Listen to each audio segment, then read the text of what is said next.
Thanks for inviting me to come talk.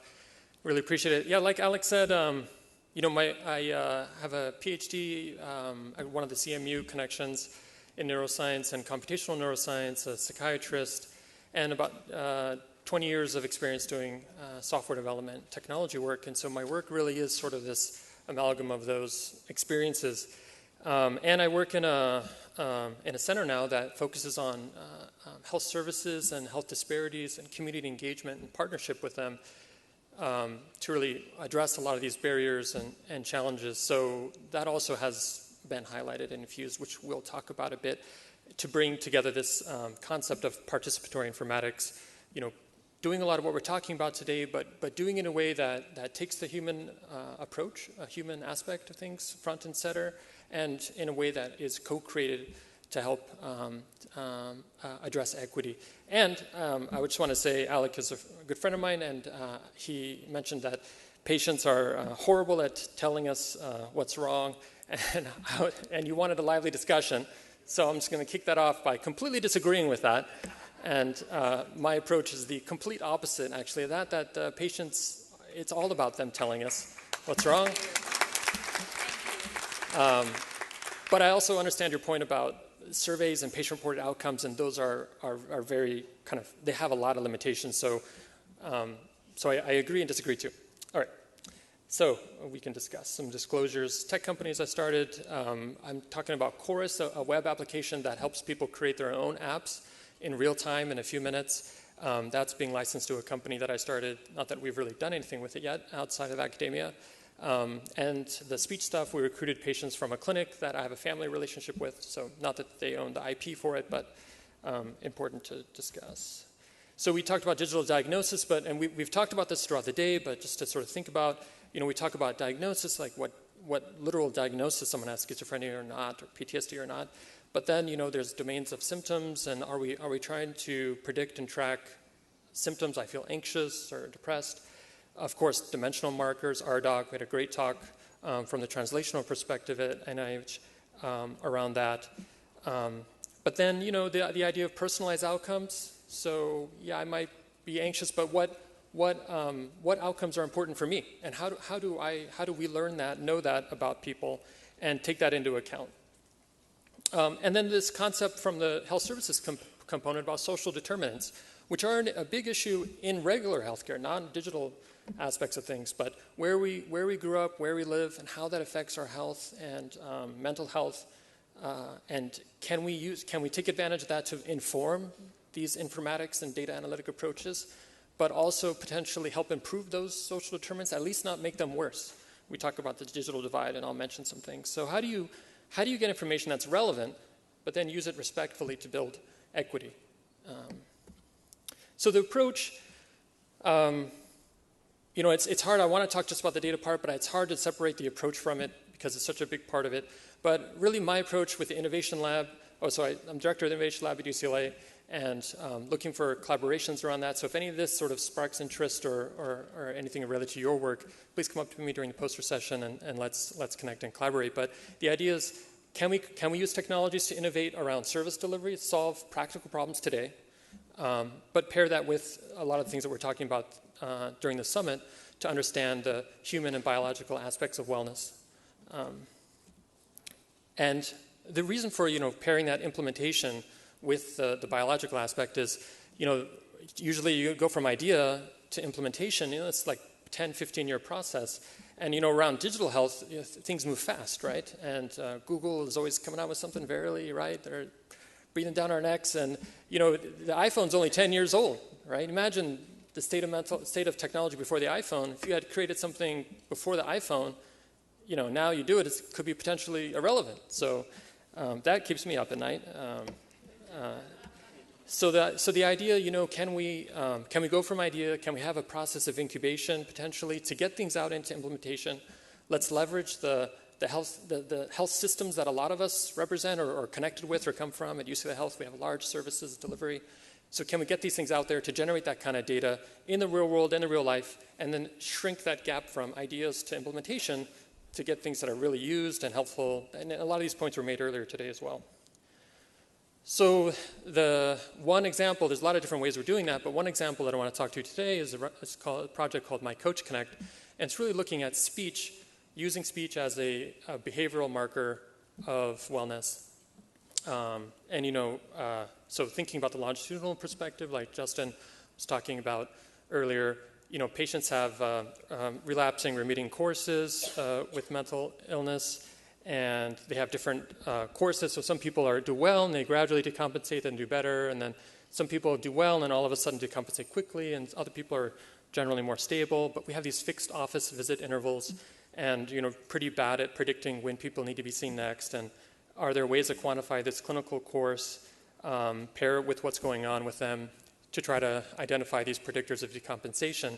And so a lot of my approaches are on speech. And in short, words matter.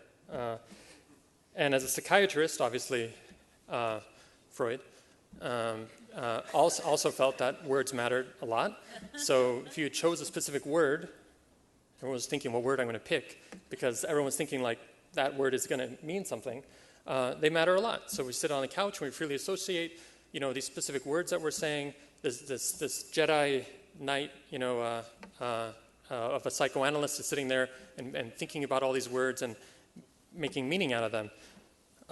So I think intuitively, and also in the DSM, the way we talk and the paranoia and how we talk about being down, it's all clinically very intuitive. But also, from a cognitive perspective, so this is from the MoCA, it's a cognitive test, and they ask, a watch and a ruler are similar because they're both what? Measurements, right? So that means that whoever said that, your abstract thinking is intact, but if you were really sick or had dementia or schizophrenia, potentially, you might say something like, they both have numbers, which is correct, but not quite the right answer. So in a split second, your brain chose a word to use, and it chose measurements, but that's reflective of a very complex process going on in your mind. So potentially the specific words we choose could be quite informative. And language encodes a very broad information space too, so it's great from an information coding perspective.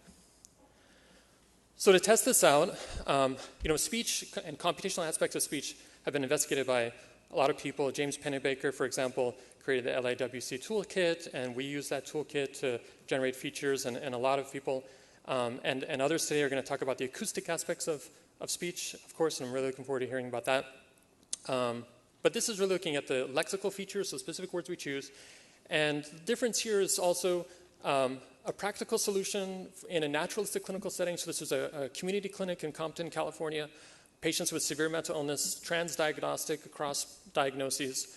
And patients would call into this automated voice response system 1 to 2 times per week and leave 3 to 5 minute free association voice samples. So literally it was, tell me how you've been over the last few days, try and talk for a few minutes, beep, and then they would talk and talk and talk and talk. And we say talk for at least 2 to 3 minutes, and people could talk for 10 or 15 or more minutes. And we would transcribe, our poor research staff would transcribe these long samples, and they would just keep calling, and we can talk a little bit more about why that was. But we got 47 individuals, over most of them over 4 months, but some up to 14 months, and about 1,000 calls during this time.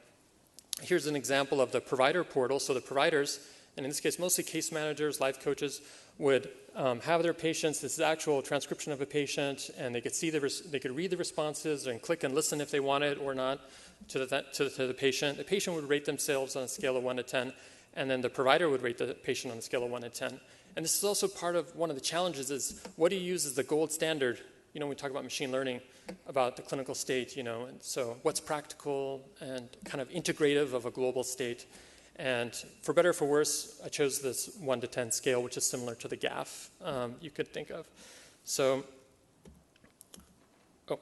supposed to be audio. Let's see if this works.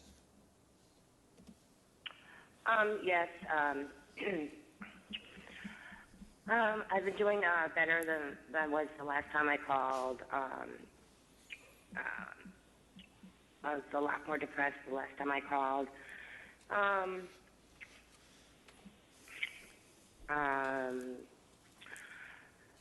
just, I have a kidney stone, and I'm going through menopause, and I get migraines.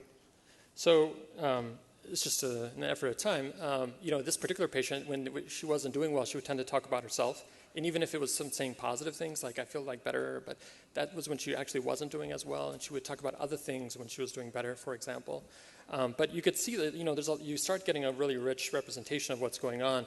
But the way we look at it really is looking at the lexical features of the speech sample and, do those correlate with the global provider ratings. And so this is work that's going to be published soon, hopefully. Looking at the LIWC is that toolkit I mentioned before, but there are other features. Some of the more effective features at correlation are things like the percentage of positive words and negative words that you choose, the difficulty of words. There are also some acoustic features which didn't seem as correlated with their global state as the speech features, but maybe this is because of the kind of features, the way we extracted them, or they were using the telephone calls, so that degrades a lot of the quality of the audio. So maybe in other ways those audio features are more informative. And if we look over time, so this is one patient over a course of a year. In black is their provider rating, up and down. So you see there's a lot of variability, which is sort of similar to what we saw from other people. There's a lot of inter-interval variability. In gray is an example of one of the features that was effective for this individual. But if we look at the moving average, it's sort of easier to make sense. You can see black, how they're doing over time relative to the mean of their ratings, and then in gray, the one feature, and that was positively correlated, and in light gray, an inversely correlated feature. So here, there's like a 0.8 correlation between the features and the provider ratings. And so using machine learning, support vector machine regression, we tried two different type of training models. One is on a population level, so taking everyone else's data and then testing on your samples, so not using your data to learn from. And for that, we got a correlation coefficient with the global clinical state of 0.4 on average for the whole population. But the other approach we could take is an individual training method, so using your own data to learn from and testing on data that it did not include in the learning algorithm, and we got a much better performance from that, and more to come around that. But I think one of the important things here is also being mindful of the individual. So, people talked about, feeling lonely, and why did you call? They talked about feeling like no one was listening, and that calling helped maybe somebody to hear what was going on, and there was this transference connection to their provider through the phone because they knew that we were listening.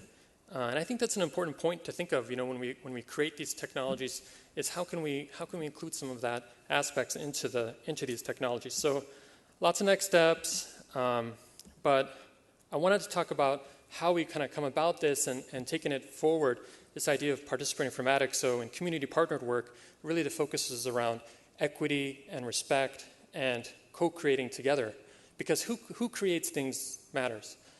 So rather than thinking of us as like an individual in isolation, these social determinants and how do those include, and then can those inform, and then potentially can we influence those determinants?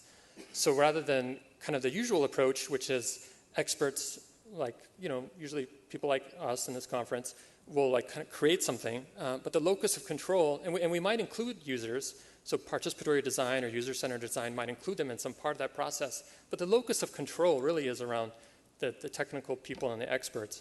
But can we have a process where we actually create together, where the locus of control can be shared? And that was the idea around Chorus, this platform where we can co-create mobile interventions. So we visually design, not program, interactive apps. So they could be interactive texting apps or even mobile web apps. So these like kind of phones that you might download from the App Store, but they're web apps. So you can create data-driven apps in just a few minutes.